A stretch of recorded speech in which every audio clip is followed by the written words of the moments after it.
Welcome.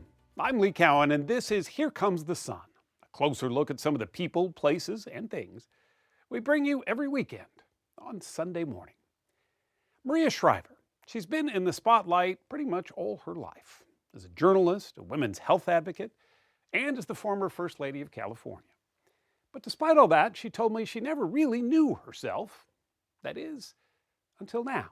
At 69, she's written a new book that's entirely filled with poems, a journey that she says allowed her to find out who she really was. People say like, oh, poetry, I don't know about poetry. And I'm like, why not? Just give it a chance. I Am Maria is an unflinchingly public account of a very private journey. Reading it, I almost felt like at some moments I was like intruding in your innermost thoughts.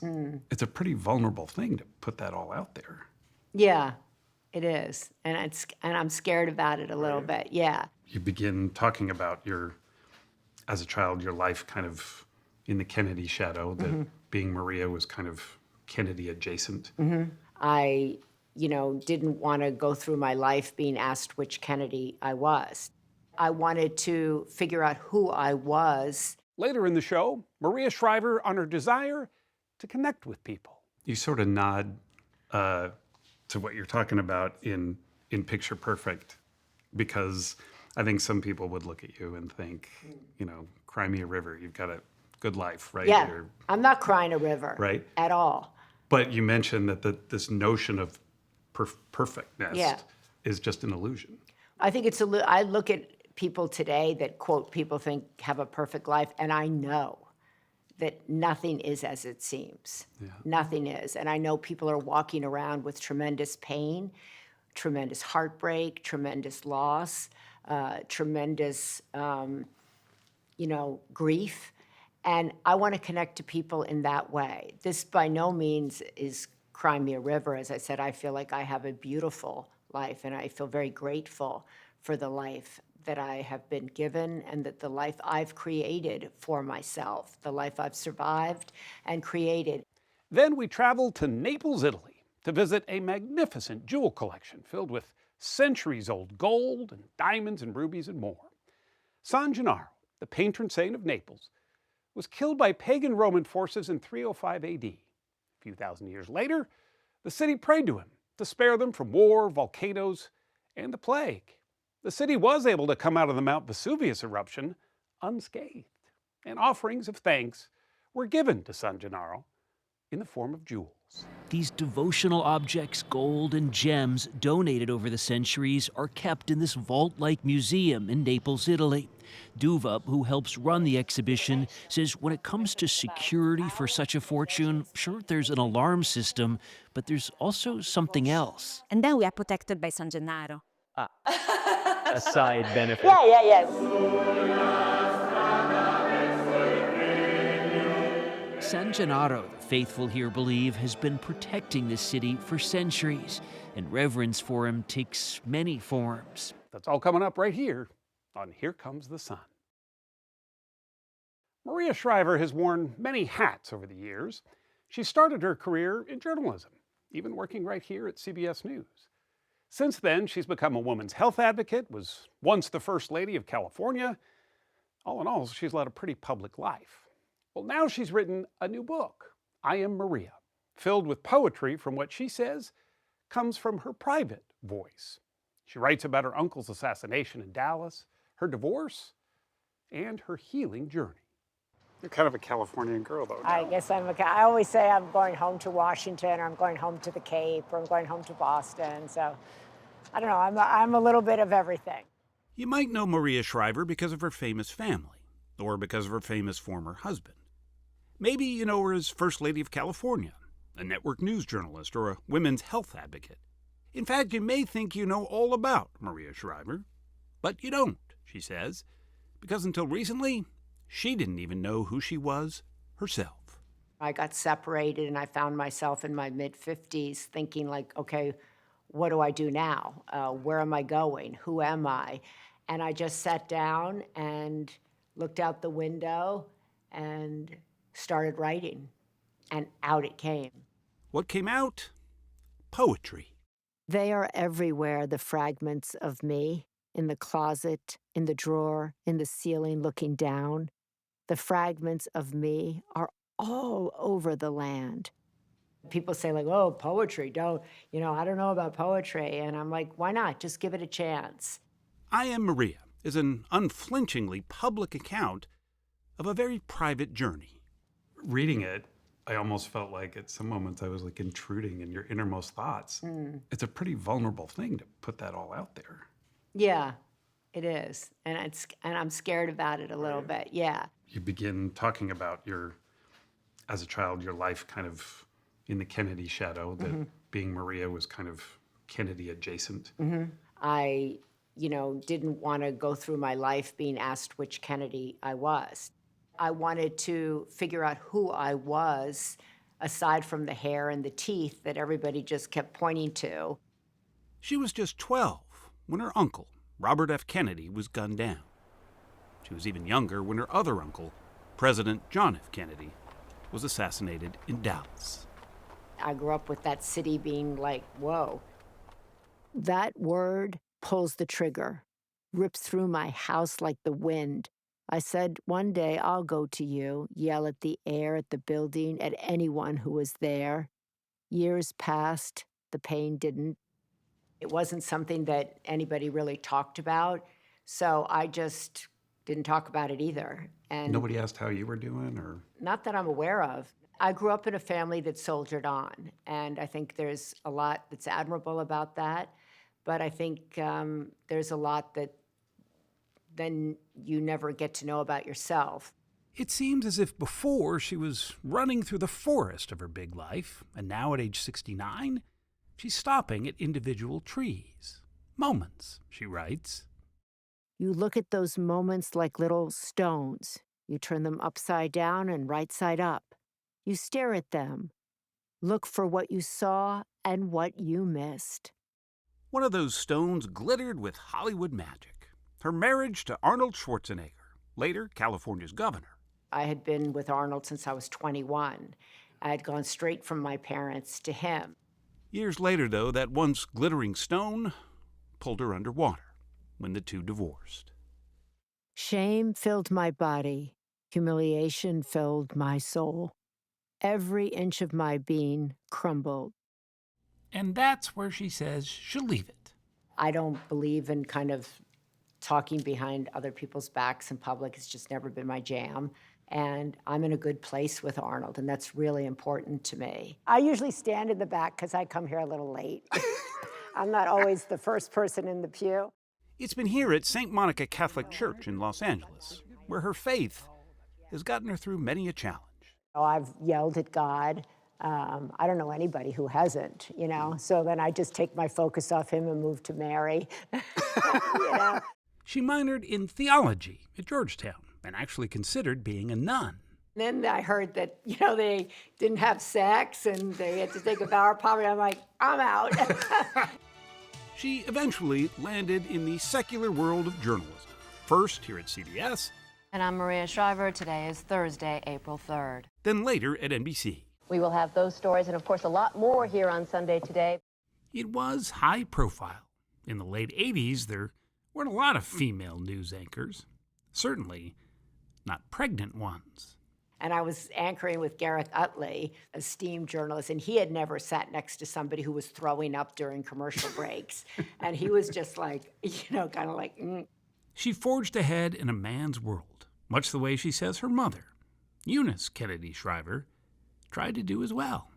She was formidable. She was fierce. Yet she grew up in a family where the men were the focus and they were the first row, so to speak. I got a sense that you just didn't feel like you were kind of seen truthfully, I guess. Yeah, I think my mother, was focused on her work. She was focused on her brothers. I have no doubt she loved me. I have no doubt she wanted to push me 24/7, and she did. Did that experience change the way you decided to be a mom? Oh, How yeah, you wanted to mother? 100%. Yeah. 100%. My door was always open. I just hope that my kids know that they were, makes me cry, but, the priority of my life. I hung with them, and I had time with them and time for them. Eunice Shriver died in 2009. Her father, Sergeant Shriver, just a few years later, after a long battle with Alzheimer's. Ever since, Shriver, who grew up in Camelot, found that disease was the dragon she wanted to slay. Every 66 seconds, another brain will develop Alzheimer's disease, and 2/3 of those brains belong to women. She founded the Women's Alzheimer's Movement at the Cleveland Clinic So let's come together and do this for every single woman. and pushed the Biden administration for a comprehensive plan to fund research into all kinds of women's health issues. We, as half the population, deserve answers not just on Alzheimer's, but on endometriosis, on menopause, on migraines, on osteoporosis, on MS. She has used her public voice for all kinds of causes all her life. But her poetry, she says, is her private voice. And this time, Maria Shriver's cause is herself. Life hasn't turned out exactly the way I thought, but I sit here today in love with my life, deeply grateful. I'm at peace, and I really spent a lot of years not at peace. Some people would say, who know me well, you're not at peace, you're restless and you're driven and all that sort of stuff, but I'm really content with my life, and I'm proud of myself finally.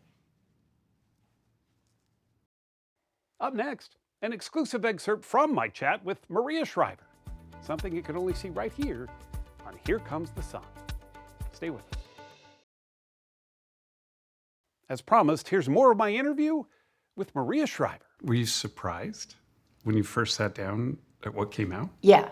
Yeah? I was terrified at what came out. And I've always been a writer, but the writing I did as a journalist is very different than the writing I'm doing in this book. And when I give a speech, that's a different kind of writing because I'm advocating more often than not for a specific issue. And so that's a kind of fiery version of oneself, or that's an advocate activist version of oneself. You're speaking in a speech on behalf of other people. And this was the first time that I really kind of sat with myself and thought, where did this heartbreak start for me? If I want to heal, what does that look like? Do I feel in here? Is that loneliness I feel? Is that loss? Is that grief? What is that? What is that that's keeping me from being the fully realized person that I want to be? And just when I started, out it poured. You sort of nod to what you're talking about in Picture Perfect, because I think some people would look at you and think, cry me a river. You've got a good life, right? Yeah, I'm not crying a river, right? At all. But you mentioned that this notion of perfectness is just an illusion. I think I look at people today that, quote, people think have a perfect life, and I know that nothing is as it seems. Yeah. Nothing is. And I know people are walking around with tremendous pain, tremendous heartbreak, tremendous loss, tremendous, grief. And I want to connect to people in that way. This by no means is cry me a river. As I said, I feel like I have a beautiful life, and I feel very grateful for the life that I have been given and that the life I've created for myself, the life I've survived and created. And people have, come up to me over many years all the time about their divorce, about their heartbreak, about their story, and they share their story with me in the coffee line. Yeah. They share their heartbreak with me in the supermarket. And they ask me questions about, how are you doing? How did you survive? Do you know anything I can do? Do you know a good therapist? Have you ever tried psychedelics? Have you ever been to this retreat center? And so I thought, well, you know what? This is a very universal experience, and yet it's always echoed with whispers. So after spending all this time trying to find yourself and honor yourself, right? Do you sort of like what you found, I guess, Absolutely. At the end of the day? Yeah. Absolutely. Could have gone the other way, trying I guess, right? to honor, I don't think I spent any of my life, quote, trying to honor myself. I mean, I didn't grow up in a self-care household. Yeah. I didn't grow up with, You know, I grew up with go out and change the world. I don't want to hear anything about anything you're dealing with. No Go feelings. out. But I've come to learn that it's really hard to make the world a better place if you're struggling inside. I think it's a really good way of changing the world and helping the world if you heal yourself and change yourself and you go out into the world with a different demeanor and with a different energy. And I think we see a lot of people, I think, out in the world trying to, quote, change the world with an energy that maybe isn't at peace. And I'm really interested in people who've had impact in the world who are at peace with themselves. I don't think they're mutually exclusive. And I think that it's good to have people who want to do good in the world and want to impact the world and help other people who have helped themselves and who have healed themselves and will tell their stories. Up next, the priceless jewels of San Gennaro.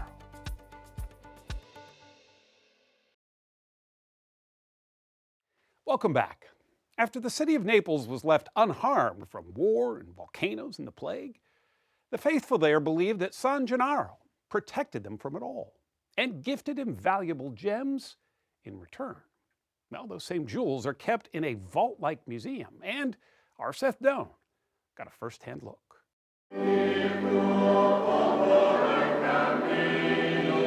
Faith and fortune have intertwined in Naples over the centuries to create one of the world's great treasures. Here there are thousands of precious stones.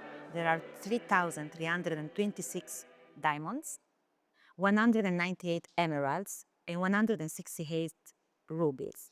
That's a single headdress, Ilaria Duva explains, like one an archbishop might wear, if he could. This was never worn by a person because it weighs almost 40 pounds. Person's neck wouldn't be strong No, enough. no, no.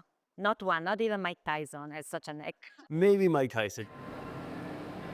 These devotional objects, gold and gems donated over the centuries, are kept in this vault-like museum in Naples, Italy. Duva, who helps run the exhibition, says when it comes to security for such a fortune, sure, there's an alarm system, but there's also something else. And then we are protected by San Gennaro. A side benefit. Yeah. San Gennaro, the faithful here believe, has been protecting this city for centuries, and reverence for him takes many forms. Antonio Sinese was snapping a photograph of the saint alongside another staple of his city, the Neapolitan dessert, baba. The two big things in Naples. Yes, it is. The baba and San Gennaro. They're just missing pizza, actually. Yeah, And then you'd have the perfect photo. yeah, it is. Yeah, San Gennaro is like a protector for us. Several times a year, throngs gather outside a Naples cathedral. While inside, a safe is opened, and the faithful look for what they see as a miracle, whether blood said to be that of San Gennaro liquefies. In local lore, that's a good omen. Usually when we take out this solid and then will come liquid or... Girolamo Caragnani is a member of the board or Deputazione, which for centuries has built and safeguarded this treasure dedicated to San Gennaro. And here is a bust of San Gennaro. The saint, he explained, was a bishop of a nearby town who was jailed and killed by pagan Roman forces in the year 305 AD. Then fast forward about 1,200 years to 1527, when the city was facing a triple threat. War, volcano, and plague. All together. And the people from Naples, they said, look, San Gennaro, if you stop with all these three, we will build for you a magnificent church. The city in the shadow of Mount Vesuvius was spared, and San Gennaro's place at its heart was solidified. Offerings of thanks to him began pouring in, all as the city was becoming more important. By the 1730s, under Spanish Bourbon rule, Naples was the capital of a kingdom in southern Italy. Kings, queens, popes that were coming in Naples just to have the citizen and the people gratitude, they were giving a gift of a certain importance. The value of the treasure and what was accumulated really shows the value, the importance of Naples as a city back in the day. Yes, it was one of the most important cities in the world at that time. Silver, gold, diamond, rubies, emeralds, there are chalices, you have an amazing cross, for instance, and behind all of this, there is a story. That was donated by Mary Teresa of Austria. Those stories, Ilaria Duva explained, are of gifts not just from royalty, but regular citizens. You have two earrings. The two earrings on top of there, they were donated by a lady that survived from the cholera, so decided to thank San Gennaro, giving the only treasure that she owned. That offering of thanks was added to this elaborate necklace, along with a diamond and emerald cross from Joseph Bonaparte, Napoleon's brother, who was king of Naples in the 1800s. How much is all of this treasure worth? We cannot say. I cannot imagine, but I would never say if I knew. Because, you know why? No. Because we prefer people not come to know about the value. They say, but that's a say, that it was more than the treasure of the queen. More than the crown jewels. Yes, more than the crown jewels. Just how it compares with the British royal family's collection is not clear, and Duva joked that my questions about money were far too American. She argues there's something beautiful about this mix of faith, fortune, and a bit of mystery.